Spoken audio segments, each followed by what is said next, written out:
ನಮಸ್ತೆ. ಈ ದಿನ ನರಸಿಂಹ ಜಯಂತಿ. ಭಾಗವತದ ಸಪ್ತಮ ಸ್ಕಂದದಲ್ಲಿ ವಿಸ್ತಾರವಾದ ಒಂದು ವಿವರಣೆ ಇದೆ ನರಸಿಂಹದೇವರ ಪ್ರಾದುರ್ಭಾವದ ಬಗ್ಗೆ.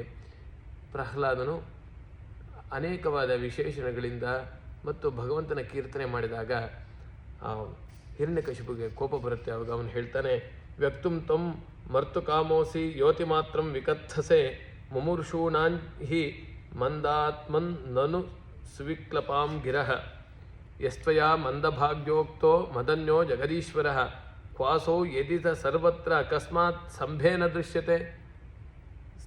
ದೃಶ್ಯತೆ ಸೋಹಂ ವಿಕಥಮಾನಸ್ಯ ಶಿರಃ ಕಾಯಾದ್ಧರಾಮಿತೆ ಗೋಪಾಯೇತ ಹರಿಸ್ತ್ವಾದ್ಯ ಯಸ್ತೆ ಶರಣಮೀಪ್ಸಿತಂ.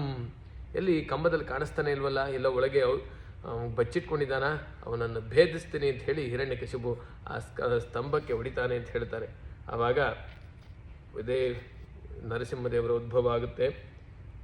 ಸವಿಕ್ರಮತ್ ಪುತ್ರವಧೇಪ್ಸುರೋಜಸ ನಿಶಮ್ಯ ನಿರ್ಹಾದಮಪೂರ್ವಮದ್ಭುತಂ ಅಂತಃಸಭಾಯಾಂ ನ ದದರ್ಶ ತತ್ಪದಂ ವಿತತ್ರ ಸೂರ್ಯೇನ ಸುರಾರಿಯೂಥಪಾಃ ಸತ್ಯಂ ವಿಧಾತುಂ ನಿಜಭೃತ್ಯ ಭಾಷಿತಂ ವ್ಯಾಪ್ತಿಂಚ ಭೂತೇಷ್ವಖಿಲೇಷು ಚಾತ್ಮನಃ ಅದೃಶ್ಯತಾತ್ಯದ್ಭುತರೂಪಮುದ್ವಹನ್ ಸ್ತಂಭೆ ಸಭಾಯಾಂ ನ ಮೃಗನ್ನ ಮಾನುಷಂ. ಹೀಗೆ ನರಸಿಂಹದೇವರ ಉದ್ಭವ ಆಯ್ತಂತೆ. ಸತ್ಯಂ ವಿಧಾತುಂ ನಿಜಭೃತ್ಯ ಭಾಷಿತಂ. ಪ್ರಹ್ಲಾದ ಹೇಳಿದಾನೆ, ಭಗವಂತ ಅವನು ಸರ್ವವ್ಯಾಪಿ ಸರ್ವಾಂತರಾತ್ಮ ಇಲ್ಲ ಇದ್ದಾನೆ ಅಂತ ಹೇಳಿದ್ದಾನೆ. ಅದರಿಂದ ನಿಜಭೃತ್ಯ ಭಾಷಿತ, ಅದು ನಿಜ ಅಂತ ತೋರಿಸಿಕೊಳ್ಳಕ್ಕಾಗಿ ನರಸಿಂಹದೇವರ ಉದ್ಭವ ಆಗಿದೆ ಅಂತ ಹೇಳಿ ಭಾಗವತದಲ್ಲಿ ಹೇಳ್ತಾರೆ.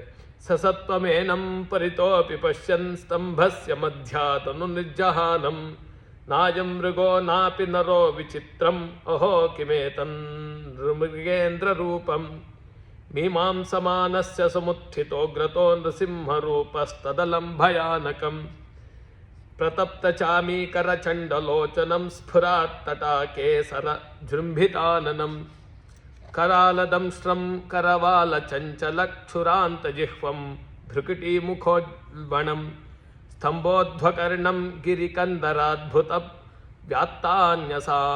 ವ್ಯಾತ್ಯಾಸನಾಸಂ ಹನುಭೇದ ಭೀಷಣಂ ದಿವ್ಯಸ್ಪೃಶತ್ ಕಾಯಮದೀರ್ಘಪೀವರ ಗ್ರೀವೋರ್ವಕ್ಷಸ್ಥಲಮಲ್ಪಮಧ್ಯಮಂ ಚಂದ್ರಾಂಶು ಗೌರೈಶ್ಚುರಿತಂ ತನೂರುಹೈರ್ವಿಶ್ವಭುಜಾನೀಕಶತಂ ನಖಾಯುಧಂ ದುರಾಸದಂ ಸರ್ವನಿಜೇತರಾಯುಧ ಪ್ರವೇಕ ವಿದ್ರಾವಿತ ದೈತ್ಯದಾನವಂ ಪ್ರಾಯೇಣ ಮೇಯಂ ಹರಿಣೋರುಮಾಯಿನಾ ವಧ ಸ್ಮೃತೋ ನೋನೇನ ಸಮುದ್ಯತೇನ ಕಿಂ.